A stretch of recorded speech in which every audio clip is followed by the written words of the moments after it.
toutes et tous. Alors, la séance de ce soir, elle sera en plusieurs temps. On aura 2 conférences puis un échange. Et enfin, il y aura des questions de la salle. Du coup, gardez vos questions pour la fin, elles seront bienvenues.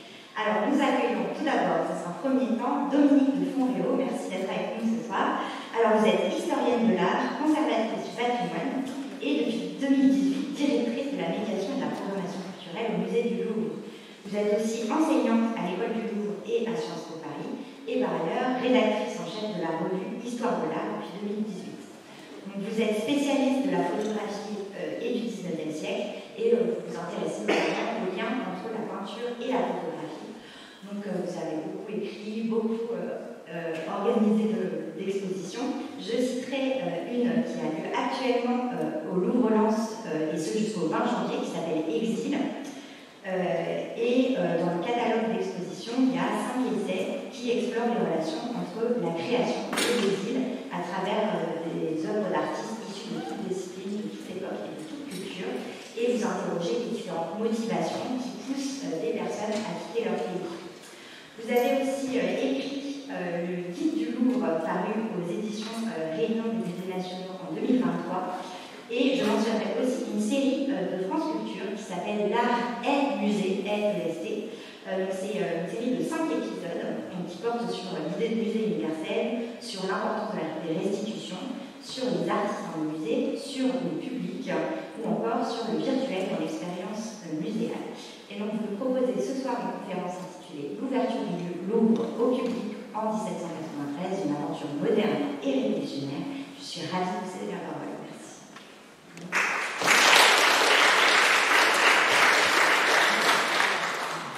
Merci beaucoup, merci beaucoup pour cette présentation élogieuse. Merci infiniment de cette invitation pour venir à Marseille dans le cadre de cette semaine et de vraiment de ce cycle de la pop philosophie. Je suis très heureuse d'être là. Ravie d'être à Marseille, qui est une ville que j'aime beaucoup. Ravie d'être ici au Palais Longchamp, qui est pour moi un des chefs-d'œuvre de l'architecture 19e et que j'aime beaucoup. Mais ça doit être la preuve de mon vécu naturel, que j'ai toujours aimé. C'est chef-d'œuvre architectural d'Escamoteux. Vraiment formidable. Voilà, c'est un bonheur absolu d'être là. Je ne voudrais pas être à l'heure. Alors, je vais vous parler, j'espère de manière le plus rapide et la plus condensée possible pour laisser la place aux questions de la fondation du Louvre.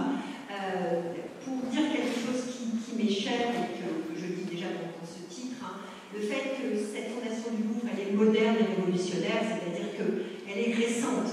Vous allez me dire 1793, évidemment, ça fait longtemps par rapport à nos vies à nous, mais c'est très court par rapport au temps de l'école, par exemple, au temps de la bibliothèque, qui sont là sur des milliers d'années. Le musée est une invention moderne et révolutionnaire.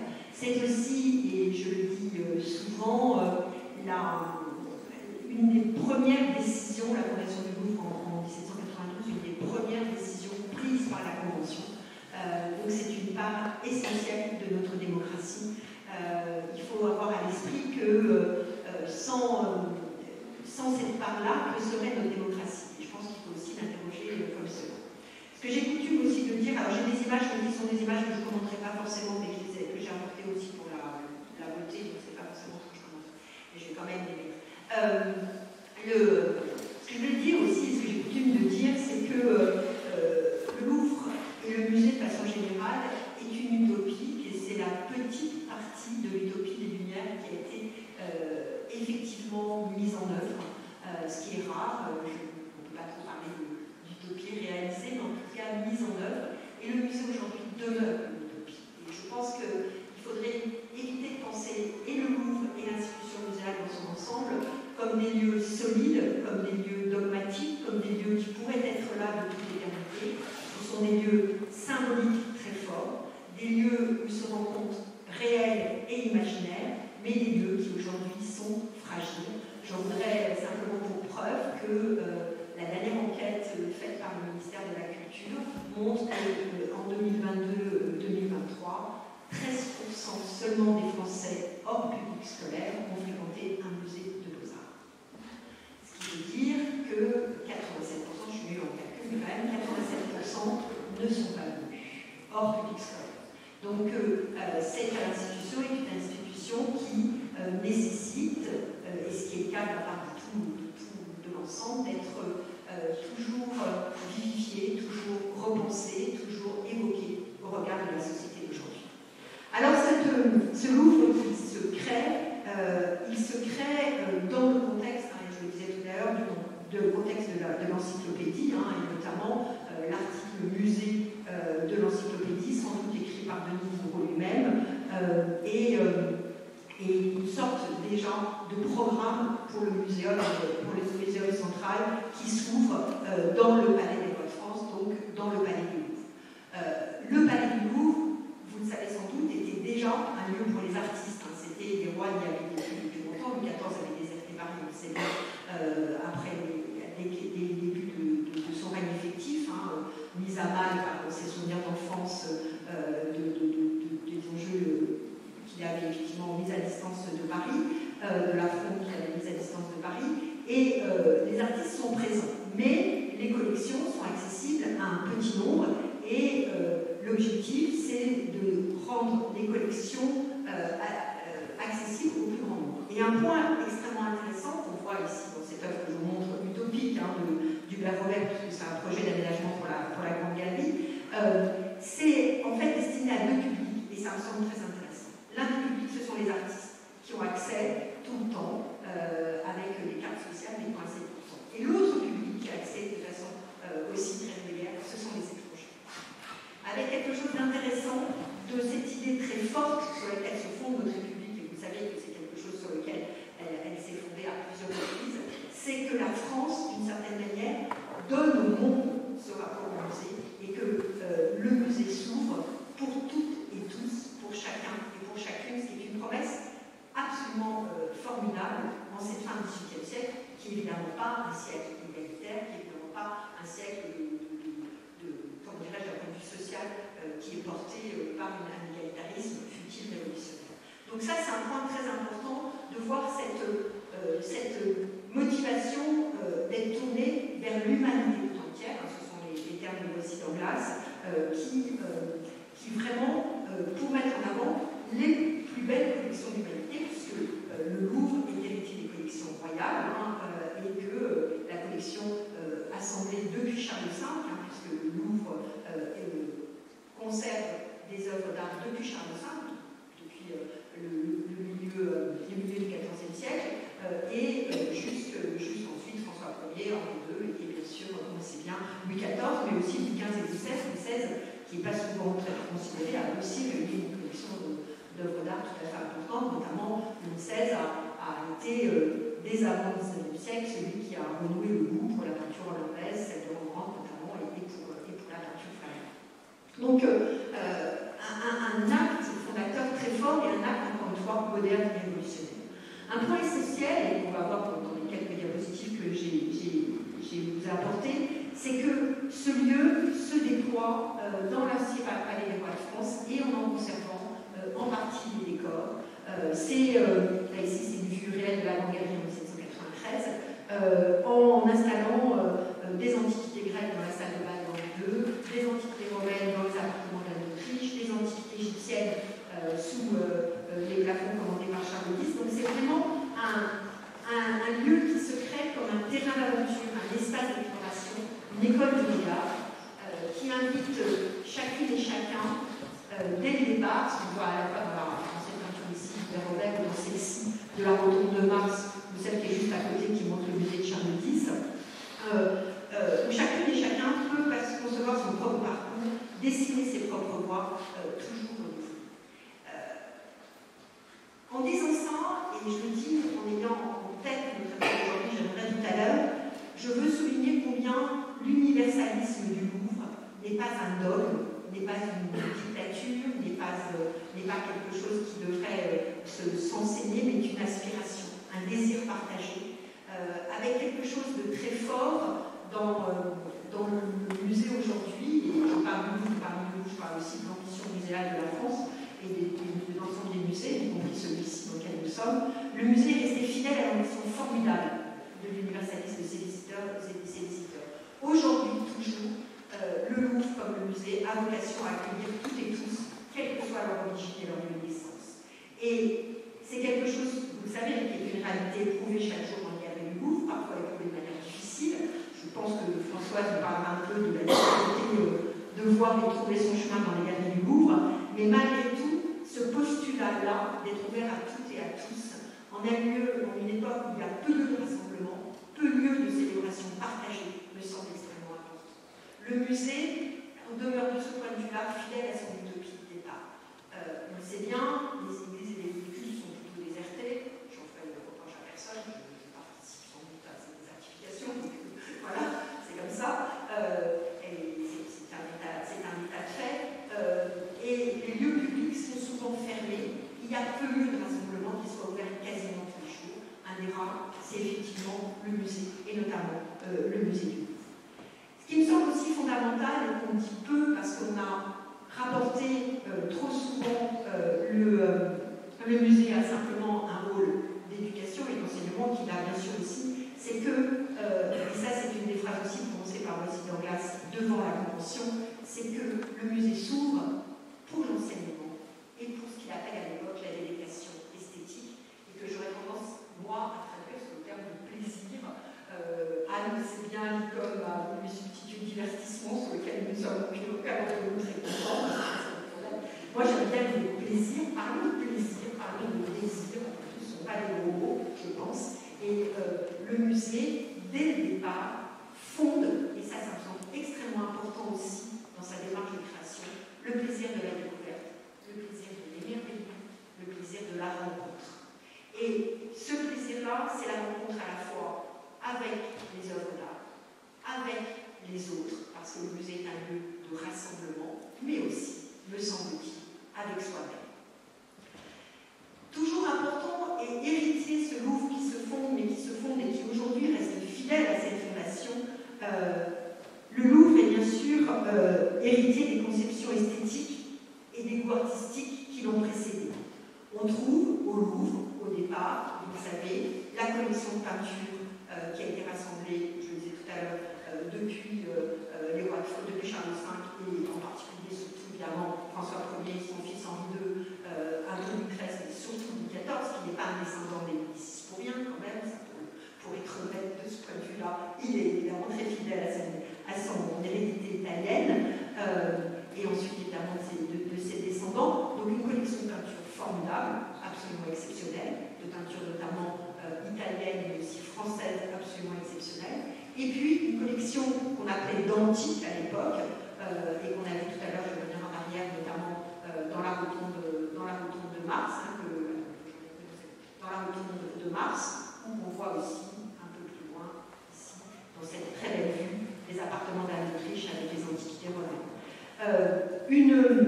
Donc une collection qu'on appelle d'antique, qui a assez peu de chefs-d'œuvre grecs à ce moment-là, la Grèce est romaine, à ce moment-là ils ne le savent pas, mais la Grèce est romaine, et dans lequel on associe aussi la sculpture de l'époque contemporaine. Mais le Louvre a su ensuite, et ça c'est un des points extrêmement importants à souligner, a su à chaque fois accueillir des nouvelles recherches, des nouvelles dimensions.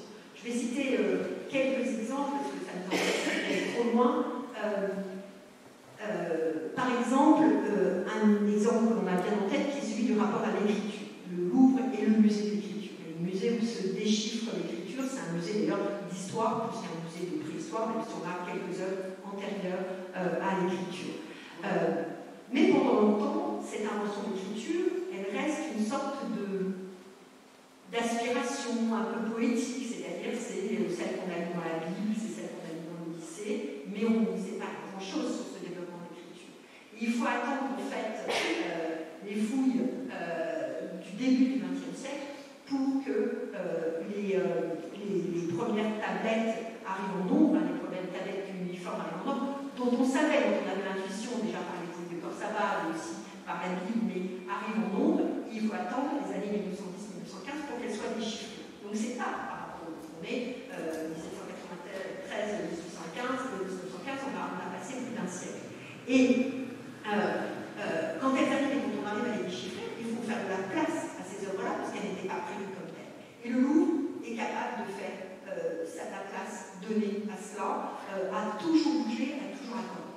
Un autre exemple relativement connu, hein, c'est celui de la Dame d'Auxerre, qui est cette sculpture très hiératique, hein, très orientalisante, qui ne ressemble absolument pas à ce que je vous montre ici, des sculptures dites grecques, mais qui sont romaines, à cette aspiration du beau idéal de l'art antique, et la Dame d'Auxerre, qui est fondamentalement différente de ces sculptures, est accueillie au Louvre en 1911 et change complètement la disposition des œuvres. Donc il y a quelque chose extrêmement fort qui est souligné, c'est que le Louvre est un lieu qui s'inscrit avec une création, avec une collection très forte, mais qui est capable toujours d'accueillir des éléments nouveaux, qu'il est capable toujours, hier comme aujourd'hui comme hier, de pouvoir se renouveler.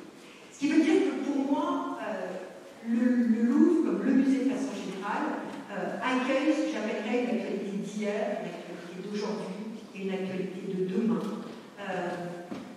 Quand nous voyons les œuvres d'art, nous ne voyons pas simplement des œuvres à admirer, ce qui est un cas. Je vous montre ici la magnifique salle Carnati, l'ancienne salle de bal d'Henri II, dans la très belle aile du Louvre de Pierre Lescot, qui montre la sculpture grecque hellénistique. Ce ne sont pas simplement des œuvres à admirer, même si évidemment elles sont admirables, même si ce plaisir à les regarder sont admirables, c'est que ce lieu nous parle d'une résonance humaine qui est la nôtre aujourd'hui, qui était la nôtre il y a 200 ans, quand le Louvre s'est créé, qui était la nôtre il y a certainement plusieurs milliers d'années, et qui, je l'espère, sera toujours la nôtre dans plusieurs centaines d'années. Et il me semble fondamental toujours de lire et de visiter le Louvre, comme de visiter le musée, non pas dans une pensée présentiste, hein, ça n'aurait pas d'intérêt, mais toujours de remettre en contexte les œuvres qui sont présentées avec leur contexte de création, et toujours faire en sorte de parler d'elles au regard de l'actualité d'aujourd'hui. Au sein du Louvre, les rencontres que l'on peut faire, ce ne sont pas simplement les rencontres avec les œuvres d'art, mais c'est aussi la rencontre avec l'aspiration à la paix, les désordres de la guerre, qui ont souvent été la raison des rencontres entre les civilisations. Hein. Le lien, par exemple, entre l'Égypte et la Syrie, c'est la Syrie, pas la Syrie, A2S, sont liés aux guerres des Assyriens en Égypte. L'orientalisme de la sculpture grecque vient aussi des guerres qu'ils ont eues avec les Perses, et sans parler par exemple, bien sûr, de la lutte fratricide et permanente entre Rome et Carthage. Donc tous ces éléments-là sont aussi des éléments qui ont causé des échanges qui sont importants. Et il me semble essentiel de toujours rappeler que ces œuvres du passé sont ainsi toujours de notre temps, nourries de notre point de vue et de nos interrogations contemporaines. C'est d'ailleurs ce que j'ai souhaité, mais j'en dirai un mot tout à l'heure, mettre en œuvre dans l'exposition Exil de Louvre-Lens dont je lui parlais tout à l'heure. Ce qui me semble aussi fondamental, c'est que le musée se fonde dans un rapport à la fois à l'œuvre d'art, mais aussi dans un rapport au récit. Il rassemble, c'est ce qui est dit par les pères fondateurs, les plus belles créations offertes par la main et par l'esprit humain. Mais le Louvre est aussi un espace de narration, un espace de récit au pluriel, où les grands mythes fondateurs du monde traversent l'ensemble de la conception des œuvres. Plusieurs des grands textes de la pensée humaine sont étroitement liés à ces collections, que ce soit, par exemple, l'épopée de Gilgamesh, ce héros sumérien qui a ensuite inspiré la légende d'Héraclès le héros grec, les livres de l'Ancien Testament, communs aux trois religions du livre, la religion juive, la religion chrétienne, la religion musulmane, l'Odyssée, voyage de retour d'Ulysse, le guerrier grec quittant la ville de Troie pour rejoindre son île d'Ithaque, sont à la fois à l'œuvre par nos collections, mais sont aussi à l'œuvre dans la pensée de constitution de ces collections. Un point, par exemple, pour parler notamment de ce rapport au texte sacré et à la Bible, mais les recherches qui se sont établies, notamment au Proche et au Moyen-Orient, au milieu du XIXe siècle, au Louvre, sont aussi des recherches qui se sont établies au regard de cette pensée de la Bible, au regard de trouver les sites, par exemple, de Ninive, et d'inscrire aussi le Louvre dans cette pensée lointaine des textes bibliques, non pas dans un enjeu de prosélytisme religieux, mais au contraire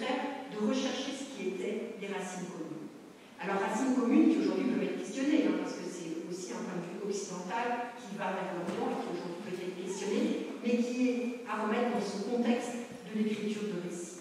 Et ce rapport à la mise en narration qu'offrent les collections du Louvre me semble extrêmement important.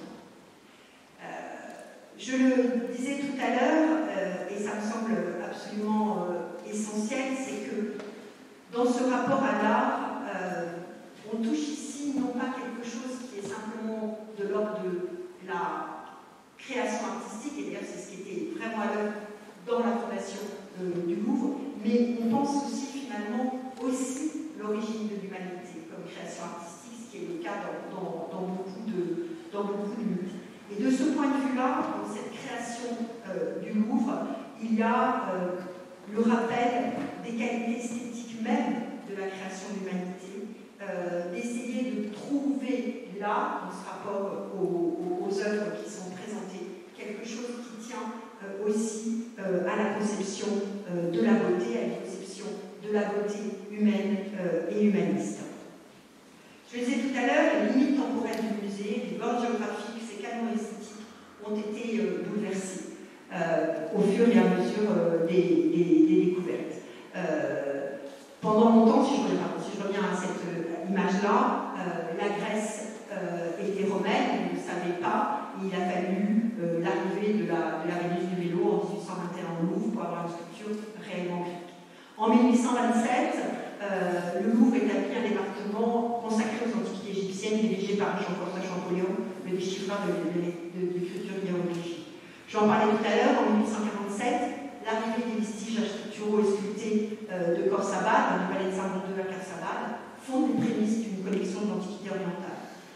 Moins connue au milieu du XIXe siècle, le Louvre acquiert une collection d'antiquités américaines, mexicaines en fait, qui aujourd'hui appartiennent à la collection du Quai Branly, et je vous ai apporté des images du pavillon des sessions, qui d'une certaine manière renoue avec ce lien avec les cultures en dehors des cultures occidentales, avec les cultures africaines, océaniennes, américaines, qui valorisent au sein du Louvre le patrimoine mondial. Je vais vous apporter une autre image. Voilà, c'est avec des images africaines. Et cette prolongation de l'ouverture à d'autres collections est toujours vivante aujourd'hui avec l'installation du département des arts de l'islam, institué en 2004 par l'accord Visconti, la fondation bientôt du département des arts de Byzance et des chrétientés en Orient, cette ouverture à la fois vers d'autres civilisations, cette appropriation successive de nouvelles découvertes, toujours en cours, mais en évidence, et c'est quelque chose auquel je tiens beaucoup, le caractère vivant du Louvre, sa conception moderne, inscrite à la fois dans le temps long, mais aussi dans d'autres temps d'aujourd'hui, et apte à se réinventer. Tout ça n'est pas simple. Je parlais d'utopie tout à l'heure, et l'utopie du musée est toujours en marche aujourd'hui. Quelque chose à laquelle je suis très attachée, c'est qu'il me semble important de ne pas vouloir résoudre le musée à des éléments empiriques qui pourraient répondre à ce à quoi il est destiné. D'une certaine manière, si vous permettez l'expression, de yaka faucon du musée, qui en soi est pratiquement impossible à atteindre. Le musée, en tant que tel, c'est la réunion dans un lieu donné, physique, d'une collection et d'un public. En soi, un lieu donné, une collection, un public, ça veut dire forcément ne cesser jamais de négocier un point ou un autre si on veut faire respecter les droits. Un lieu donné, ça veut dire des conditions d'ouverture et de fermeture, ça veut dire des conditions d'hygiène et de sécurité, de clos couverts, enfin bon, évidemment, j'en passe et des meilleurs. Une collection et un public, une collection fragile et importante et un public, ça veut dire, d'un point de vue ne serait-ce qu'immédiat, la péréquation toujours permanente entre comment exposer ce qui est le plus précieux pour l'histoire de l'humanité et l'exposer au plus grand nombre. Facile. Simple. Évident. Donc, le yaka faucon d'un parcours, et c'est vraiment quelque chose qui me stupéfie toujours un peu par certains commentateurs de musique aujourd'hui, qui pensent qu'on peut résoudre, qu'on pourrait faire mieux, qu'on pourrait trouver la solution, qu'on pourrait avoir une sorte de pierre philosophale du musée. Et c'est aussi parfois ce qui me stupéfie dans certaines personnes pourtant à mon niveau des musées de se dire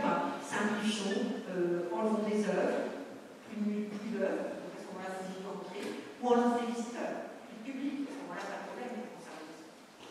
Mais l'un sans œuvre d'art, c'est pas un musée, l'autre sans public, c'est pas un œuvre.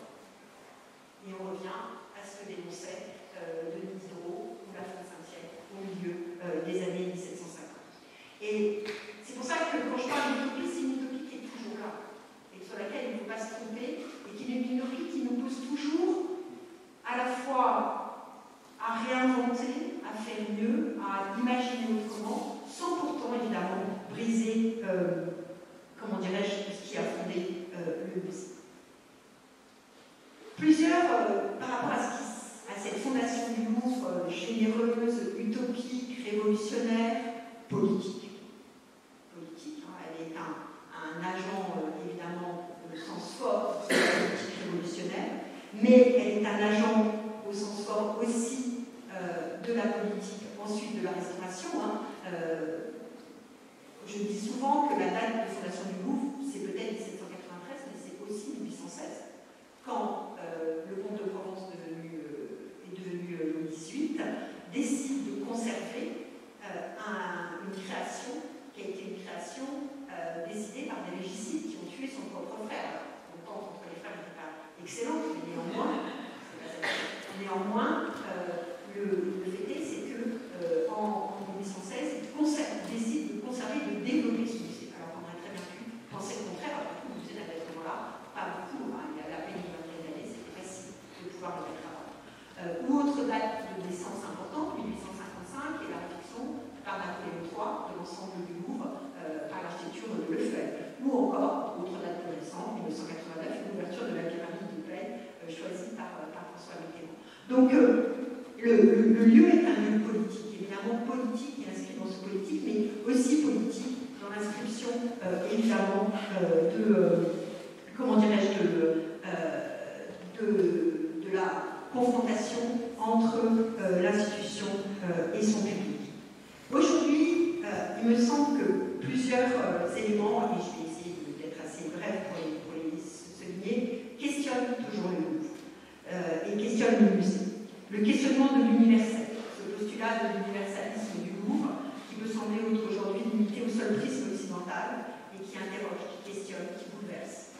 Et il semble important, me semble-t-il, de rappeler que cet universalisme n'est pas domination, mais aussi ouverture. C'est une raison pour laquelle, il y a quelques années, je crois une image, j'avais proposé au Louvre une exposition qui s'appelait 1000 fondateurs et qui avait installé des collections d'autres cultures, d'autres appositions du monde et qui était allée aussi jusqu'à la pop culture, puisque ici on avait présenté notamment l'influence de la légende d'Hercule sur la saga de Star Wars, et donc avec ici le casque que vous reconnaissez de Dark Vador. Voilà, c'est la seule image que j'ai par rapport à ça, mais voyons aussi avec des masques, notamment par exemple orientaux. Il est essentiel aujourd'hui de parler des provenances de nos œuvres, et non seulement des provenances de nos œuvres elles-mêmes, mais aussi des matériaux et des matières qui constituent les œuvres présentées, qui proviennent de tous les lieux de la Terre, et dont l'explicitation de leurs origines compose une histoire à la fois riche, parfois apaisée, parfois douloureuse, et qui est absolument fondamentale de rappeler. L'enjeu de restitution, et l'enjeu de dire pourquoi c'est ici et pas ailleurs. Pourquoi cette œuvre ici, par exemple, cette magnifique Vénus, qui est une des très belles Aphrodites du Louvre, et qui vient d'Italie, pourquoi est-elle présente au Louvre et pas en Italie? Donc, expliquer aussi ce cheminement, l'histoire des œuvres, et effectivement les mettre comment dirais-je, en perspective. Et peut-être un point plus fort encore me semble essentiel dans cette idée du questionnement de l'universalisme et du rapport au public, et auquel je suis particulièrement attachée. C'est que l'œuvre d'art, celle que je vais peut-être pas rester sur Dark Vador, mais par exemple ici, qui est une vue du Louvre à Abu Dhabi, l'œuvre d'art n'est pas une reproduction du théâtre. Ce que présente le musée ne se superpose pas avec la réalité, mais en est toujours une interprétation. Et ce qui me semble absolument essentiel, c'est de faire du musée le lieu non pas d'une éducation qui serait linéaire, et comme l'école, c'est le rôle de l'école, mais d'une éducation sensible, de manière à interroger à la fois la déambulation, la rêverie, l'imaginaire. Un des points aujourd'hui dans l'explication du musée qui joue certainement sur sa désaffection, c'est qu'on a voulu en enlever le plaisir, on a voulu en réduire l'étrangeté des œuvres d'art, on a voulu les rendre lisibles au point qu'elles en deviendraient transparentes, de les réduire parfois à de simples images. Or, leur force, leur qualité, tient à ce qu'elles résistent à l'interrogation répétée, qu'elles semblent se plier à de multiples explications et les dénier toutes, et qu'elles sont à elles-mêmes, seule production humaine à y parvenir, capables d'inventer d'autres lieux, d'autres mondes, dont elles seraient le point de départ et aussi le point d'arrivée. Elles forment, et je voulais par rapport à ça citer Yves Bonnefoy, elles sortent d'un voyage qui souvent pourrait être aussi un détour magique qui pourrait ramener à soi. Et Bonnefoy dit, en parlant de l'arrière-pays, c'est un chemin de la terre, un chemin qui serait la terre même, qui en assurerait, revenant sur soi, se faisant en cela esprit, la révélation et l'avenir. Et c'est ce qui me semble être le musée, non pas un lieu où on va apprendre à penser, mais un lieu où on va penser par rapport à soi-même. Et il est indispensable de donner des éléments de connaissance suffisants pour que cette étrangeté ne provoque pas l'exclusion, le rejet, mais aussi d'installer ce rapport à la poésie et ce rapport aussi à une rencontre qui serait une rencontre sensible. Je voulais, pour conclure bientôt, rappeler un point essentiel de ce qu'est le musée, qui est ce rapport à l'émerveillement, ce rapport aussi à le fait d'éprouver un étonnement agréable devant quelque chose d'inattendu que l'on juge merveilleux. Je vous ai apporté quelques images, notamment du Louvre-Lens, avec la Galerie du Temps qui a aujourd'hui fermé, mais qui montre aussi ce dialogue entre les œuvres. Que vous voyez aujourd'hui, elle va être rénovée pour le mois de décembre prochain, donc vous pourrez bientôt la revisiter. Ou de la même façon aussi, cette déambulation dans les œuvres, ici toujours dans la Galerie du Temps, dans une autre partie de la galerie qui montre ici des œuvres de différentes collections du XIXe siècle, où ici à nouveau cette image du Louvre Abu Dhabi qui est une image d'introduction. Ce rapport à l'émerveillement, ce rapport à la pensée de soi me semble extrêmement important pour laisser le visiteur et la visiteuse libre de ses goûts, comme de sa logique et de son système. Et si le musée, et le Louvre en particulier, pouvait être un guide, je crois que je voudrais qu'il le soit à la manière dont l'ouvrage de Lewis Carroll aurait pu devenir celui du Pays des Merveilles d'Alice, en offrant autant de chemins de traverse que possible, en jouant dans le temps continu et discontinu, au rythme de la pensée de son lecteur, de ses choix, de ses envies.